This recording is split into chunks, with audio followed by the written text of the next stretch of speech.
Mi pareja fingió estar enferma para no ayudar en la mudanza de nuestro negocio, pero cuando descubrí la verdad, dejé que se hundiera sola. Desde hace meses, yo venía cargando solo con el peso del negocio que, supuestamente, era de los dos. Florencia y yo teníamos un pequeño taller de cerámica artesanal en Brooklyn, un espacio que nos sirvió durante un tiempo para construir algo bonito.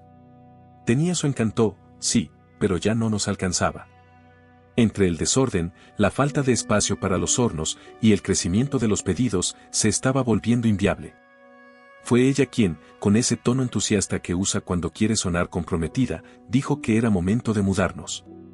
Según Florencia, en Queens podíamos encontrar algo más amplio, con mejor ubicación y sin un alquiler tan disparado. Yo no dudé. Me pareció una gran idea. Siempre quise que el taller creciera, que tuviéramos más alumnos, más vitrinas, más aire. Pero en cuanto tomé esa decisión, también tomé, sin darme cuenta, todo el resto de la carga. Empecé a buscar locales.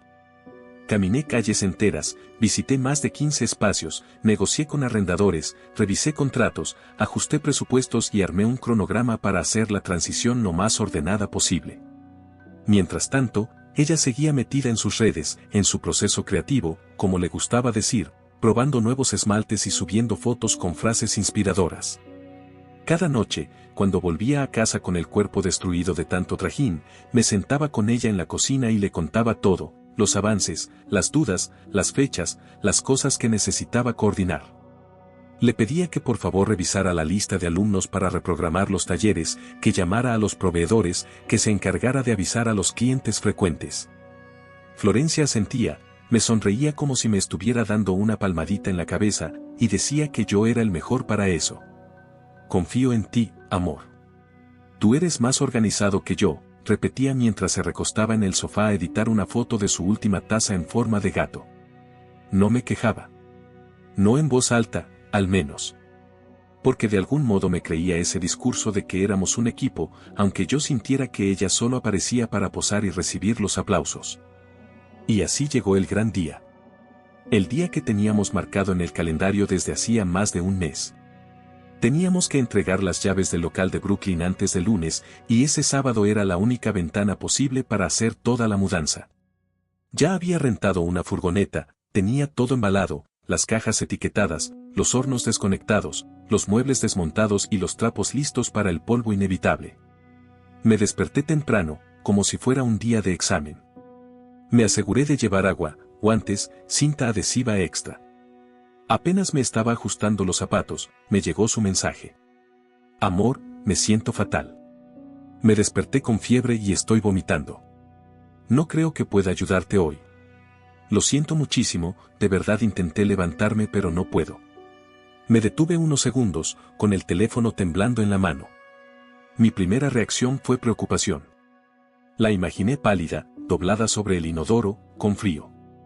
Le respondí que no se preocupara, que descansara, que me encargaría. Aunque algo dentro de mí, no sé, algo ya se removía. Lo raro era que no me hubiera dicho nada durante la noche. Yo dormí junto a ella y no escuché ni un solo quejido. Ninguna ida al baño. Ninguna señal de enfermedad. Pero preferí no pensar mal. Tal vez había sido repentino. Tal vez no quería molestarme. Respiré hondo, metí el celular en el bolsillo y salí con el primer cargamento. Esa mañana fue una tortura. Las escaleras del viejo local parecían más estrechas que nunca. Las cajas pesaban el doble, y los muebles, esos que ella insistió en conservar porque eran parte del alma del taller, eran un infierno de subir y bajar. Me torcí la muñeca intentando mover una repisa de hierro oxidado, me raspé el brazo derecho con una caja de herramientas, y terminé empapado en sudor hasta las medias. Cada vez que bajaba a la furgoneta, miraba hacia arriba, esperando encontrarla en la puerta. Una parte de mí quería verla aparecer con cara de disculpas, con un termo de café, diciendo que se sentía mejor y que venía a ayudar. Pero no pasó. En uno de esos descansos obligados, tomé el celular para poner música, para hacer más llevadero el silencio del local vacío. Ahí fue cuando me llegó la puñalada. Una historia en Instagram. Una amiga en común en un bar de Williamsburg. Al principio no le di importancia, pero al mirar bien, vi su cara. La de Florencia. sonriendo, vestida para salir, maquillada, brindando con un trago en la mano. Mi supuesta pareja enferma, con fiebre y vómito, estaba de fiesta. No sentí rabia. Todavía no. Lo que sentí fue una desolación tan profunda que tuve que sentarme sobre una caja y quedarme ahí, en silencio. Como si el cuerpo ya no tuviera sentido. Como si los muebles que había subido, los cortes, las quemaduras en los dedos de tantas horas manipulando cerámica, todo, se desmoronara igual que una pieza mal cosida. Me quedé mirando esa historia en bucle. La imagen de Florencia riendo con otros, mientras yo arrastraba sacos de arcilla solo, era una bofetada sin manos. El sudor ya no me picaba. Lo que me dolía era la dignidad. Aún así, terminé la mudanza. Como un robot. Como alguien que ya no espera nada. Cuando llegué al nuevo local en Queens, dejé caer las últimas cajas en el suelo, me senté sobre una silla rota y marqué su número. Intenté sonar tranquilo. Le pregunté cómo se sentía. Me dijo, con una voz impostada de enferma, que había dormido casi todo el día, que se sentía algo mejor, que tal vez había sido un virus raro. Entonces le dije, sin levantar la voz, que la había visto. Que sabía que había estado en Williamsburg. Que estaba perfectamente bien. Lo solté sin odio, sin drama. Solo lo dije. Su respuesta fue como un segundo balde de agua fría. Bueno, tampoco era tan grave, Matías. Estás exagerando todo. No es para tanto. No te dejé solo en un incendio, es solo una mudanza, por Dios, no pongas tu drama por encima de mi necesidad de despejarme un poco. Ahí se quebró algo que no supe cómo nombrar. No fue solo la mentira. Fue la forma en la que se limpió las manos de todo. Como si no hubiera pasado nada. Como si todo el esfuerzo que yo había hecho no valiera lo suficiente como para merecer una disculpa. Apagué el teléfono, lo dejé sobre una mesa llena de polvo, y me quedé ahí, mirando el techo, sintiendo que ese taller, ese que decíamos que era nuestro proyecto de vida, había dejado de ser de dos personas. Porque ella lo abandonó. No con palabras, sino con hechos. Y en ese abandono, lo que más me dolía no era el peso de las cajas. Era el vacío que había dejado en mi confianza. Pasaron 2 días hasta que mis músculos dejaron de doler. El cuerpo, aunque machucado, tiene esa ventaja, eventualmente cede. Lo que no se aflojaba era esa mezcla de rabia y decepción que me habitaba como un bulto en el pecho. La nueva sede estaba casi lista. Había pintado las paredes yo mismo, colgado las estanterías, instalado el fregadero con ayuda de un plomero de confianza y acomodado los hornos como si se tratara de piezas delicadas de un rompecabezas. Hice todo lo que había que hacer para que el local quedara funcional. Solo que en todo ese proceso, Florencia no apareció ni una sola vez. Ni una visita rápida. Ni una llamada para ofrecerme ayuda. Ni siquiera un maldito café para fingir preocupación. Cada vez que yo le hablaba del local, cambiaba de tema. Me soltaba un luego te llamo, estoy agotada o se escudaba con un ando en un bajón horrible, no estoy para hablar de cerámica ahorita. Y mientras ella se victimizaba con la misma facilidad con la que se maquillaba para ir a un bar, yo seguía con las manos llenas de polvo y los dedos agrietados por el trabajo. La idea de que aún compartíamos un negocio empezó a parecerme absurda. Si no fuera porque su nombre seguía en los papeles, cualquiera pensaría que se había ido hace meses. Esa noche, frente a la computadora y con el café frío entre las manos, lo supe con claridad, ya no éramos un equipo. Así que hice algo que jamás pensé que tendría que hacer solo. Abrí la base de datos de clientes y comencé a escribir un correo.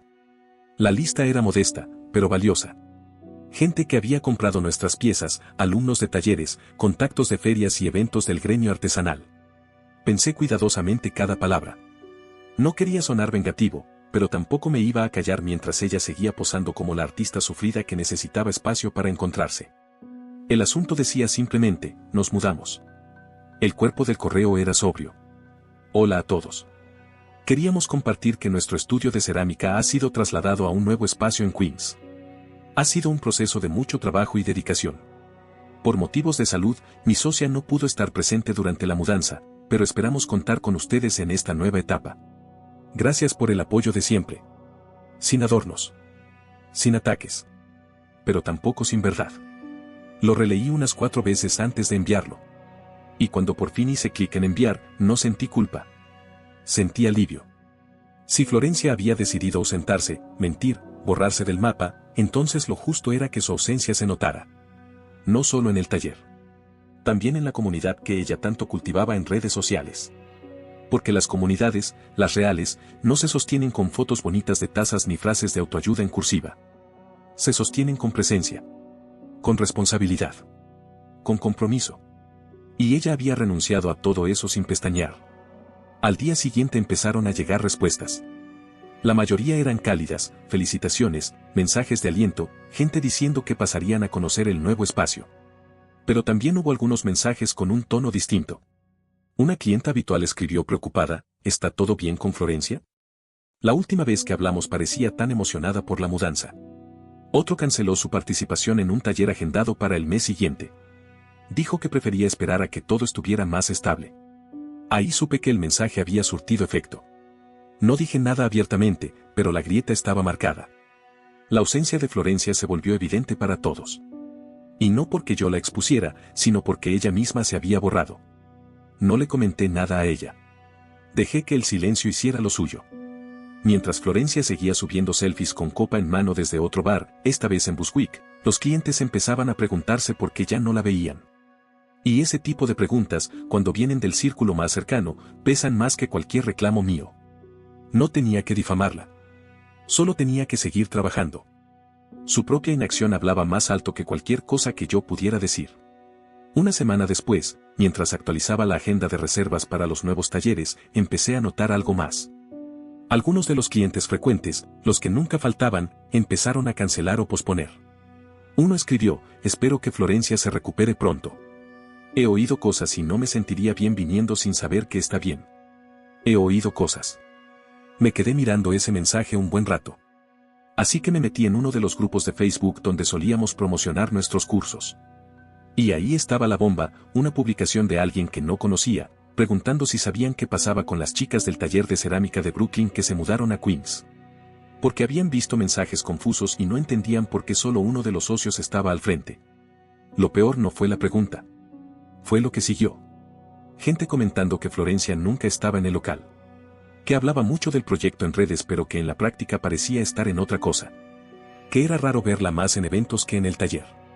Que quizás nunca fue tan activa como aparentaba. Me quedé congelado frente a la pantalla. Durante semanas me había preguntado si yo era el exagerado. Si estaba haciendo una tormenta por un mal día. Pero ver esa conversación pública, esa percepción compartida, fue como quitarme un peso del pecho. Ya no era solo mi hartazgo. Era algo que estaba a la vista de todos. Esa noche, cuando regresé a casa, la encontré tirada en el sofá, comiendo helado, viendo una serie en su laptop como si el mundo no pasara. Me miró con desgano cuando pasé por su lado para revisar unos papeles. Ni siquiera se molestó en preguntar cómo iba el local. Por primera vez, no intenté hablar con ella. No le conté lo que había visto. No la animé a involucrarse ni a limpiar su imagen. No me nació salvarla. Me limité a abrir mi laptop y guardar capturas de pantalla. Anoté los comentarios, los enlaces, todo. Mientras ella reía con el último capítulo de su serie, yo empezaba a documentar la historia que tarde o temprano la alcanzaría. Porque esta vez, decidí no protegerla. Y la historia, con cada silencio suyo, se estaba escribiendo sola. El tiempo, cuando uno trabaja sin parar, se vuelve una bruma espesa. Los días se mezclaban entre barro seco, correo por responder y clases que organizaba casi en automático. Pero había una claridad que no me soltaba, yo estaba solo en ese proyecto, y ya no iba a fingir que era de dos. Un mes después de la mudanza, el estudio ya respiraba vida.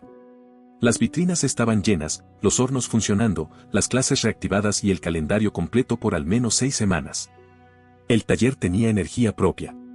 Lo que no tenía, era a Florencia. Ella aparecía esporádicamente en casa, cada vez más distante. Decía que necesitaba tiempo para reconectar con su proceso creativo o que estaba muy estresada como para involucrarse con cosas logísticas. A veces ni hablábamos. Cruzábamos miradas breves. Ella en su mundo de stories y amistades nuevas. Yo, enfocado en que el local no se nos fuera al abismo. Fue entonces cuando surgió una idea. Algo simbólico. Algo que mezclara visibilidad con trabajo real. Recordé que en uno de los centros culturales de la zona organizaban ferias de arte, exposiciones, clases abiertas, conciertos pequeños. Un viejo contacto que conocí en una muestra me había hablado de eso hacía más de un año. Así que lo busqué. Le propuse algo, una jornada de puertas abiertas en nuestro nuevo taller. Una feria con música en vivo, talleres gratuitos, promociones especiales y charlas para conectar con la comunidad. Le dije que era la mejor forma de celebrar el traslado y atraer nueva clientela. Y le encantó la idea. Así empezó la preparación.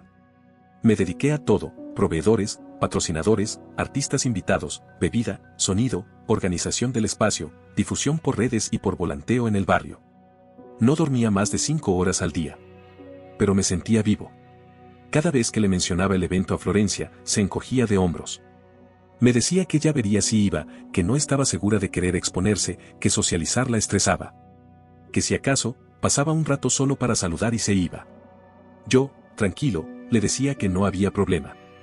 Que estaba invitada como artista principal si decidía asistir, pero que si no, igual el evento estaba bajo control. Ella lo interpretó como una súplica disfrazada de cortesía. Probablemente pensó que yo moría porque apareciera y me hiciera el favor de posar como cofundadora. Me dijo con tono superior que claro, iré a dar la cara, sería feo que no. No respondí. Porque ya no discutía. Ya no rogaba. Ya no esperaba. Llegó el día del evento. El taller estaba impecable. Desde la entrada decorada con macetas pintadas a mano hasta los murales temporales con obras de alumnos. Vinieron periodistas locales, artistas del barrio, vecinos, familias, seguidores de redes, alumnos de siempre. Era una fiesta sencilla, pero real. La música en vivo llenaba cada rincón, las piezas brillaban bajo la luz de las lámparas nuevas, y la gente entraba con una sonrisa curiosa. Yo me movía entre ellos con seguridad, con la autoridad de quien había montado ese lugar desde el suelo. Florencia llegó pasada la mitad de la jornada. Vestida como si fuera a inaugurar una galería de arte en Manhattan. Todo impecable, labios, ojos, ropa cara, perfume. Entró saludando como si fuese la anfitriona. Abrazó a 2 clientas antiguas, se paseó por las mesas como si todo fuera suyo. Yo la vi desde lejos. No interrumpí su desfile. La dejé actuar. No era momento de discutir. Era momento de mostrar. Cuando llegó el bloque de demostraciones, tomé el micrófono. La sala quedó en silencio. Expliqué con voz firme que en unos minutos haríamos una muestra de torno en vivo y de técnicas mixtas, algo que siempre fascinaba a los asistentes. Y entonces dije: como muchos saben, el traslado y preparación de este nuevo espacio nos tomó varios meses de esfuerzo. Por razones personales, mi socia no estuvo presente durante ese proceso. Por eso, hoy seré yo quien dirija esta parte del evento. Hubo un murmullo. Breve. Gente mirándose entre sí. Un silencio cortés, pero elocuente. Vi cómo Florencia se tensaba.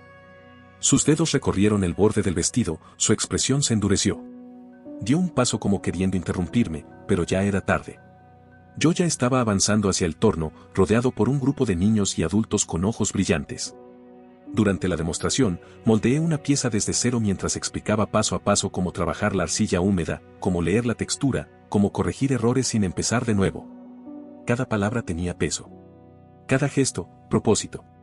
Y mientras mis manos giraban el barro, noté por el rabillo del ojo cómo Florencia se alejaba. Como su figura impecable empezaba a perderse entre los asistentes. No se fue de inmediato. Caminó en los márgenes. Se mantuvo al fondo. Pero no dijo una sola palabra más. Cuando el evento terminó, con aplausos, felicitaciones y gente preguntando por próximas fechas, yo estaba exhausto, pero satisfecho. La limpieza del lugar fue rápida, gracias al apoyo de algunos colegas. Cuando el último vaso descartable fue recogido, Florencia se acercó con la rabia hervida en los ojos. Me humillaste, me dijo en voz baja, apretando la mandíbula. Me dejaste como una extraña en mi propio proyecto. ¿Qué clase de persona hace eso? Yo la miré con calma. Respondí con voz firme. Yo no hice nada más que mostrar quién ha estado presente todo este tiempo. Si eso te incomoda, bueno, será porque te ves en el reflejo. Ella no contestó. Dio media vuelta. Y por primera vez desde que compartíamos ese taller, la vi realmente sola.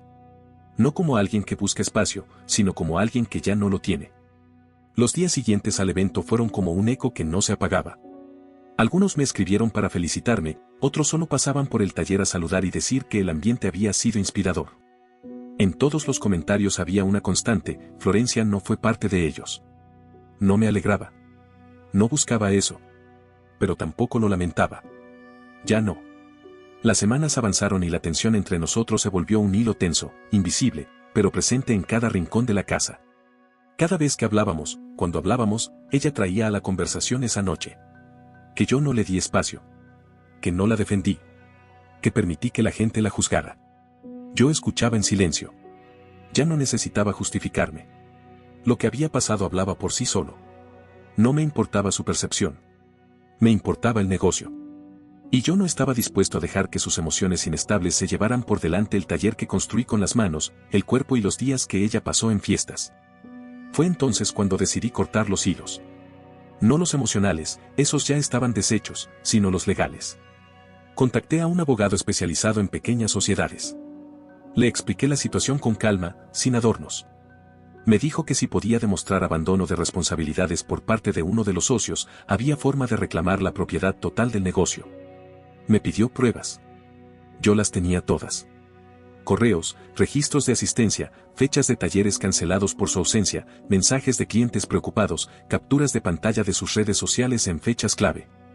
Incluso tenía las estadísticas del blog y las ventas del sitio web. Todo lo había hecho yo.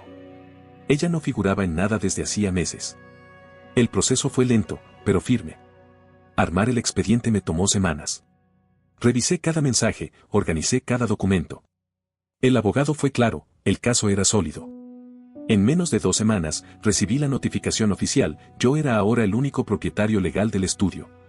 Florencia ya no tenía ningún derecho sobre el espacio, los contratos, la imagen comercial, ni las alianzas. Todo, absolutamente todo, quedaba bajo mi nombre. El día que lo supo, me llamó. Estaba fuera de sí. Gritaba. Su voz temblaba de rabia y desesperación.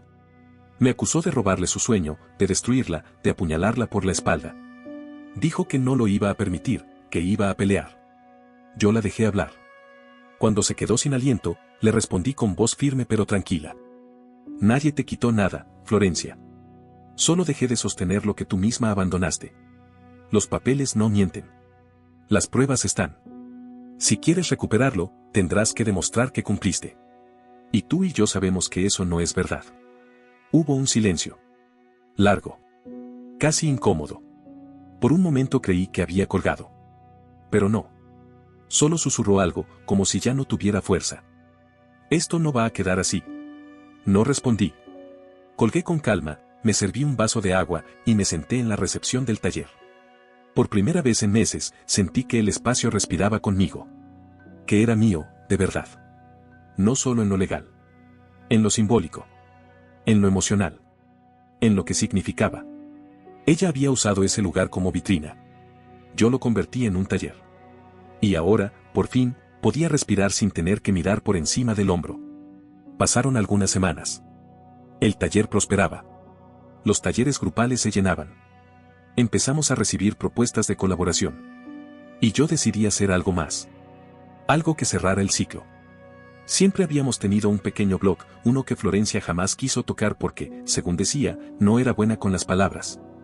Yo lo mantenía vivo a duras penas, con entradas ocasionales sobre técnicas, ideas y reflexiones.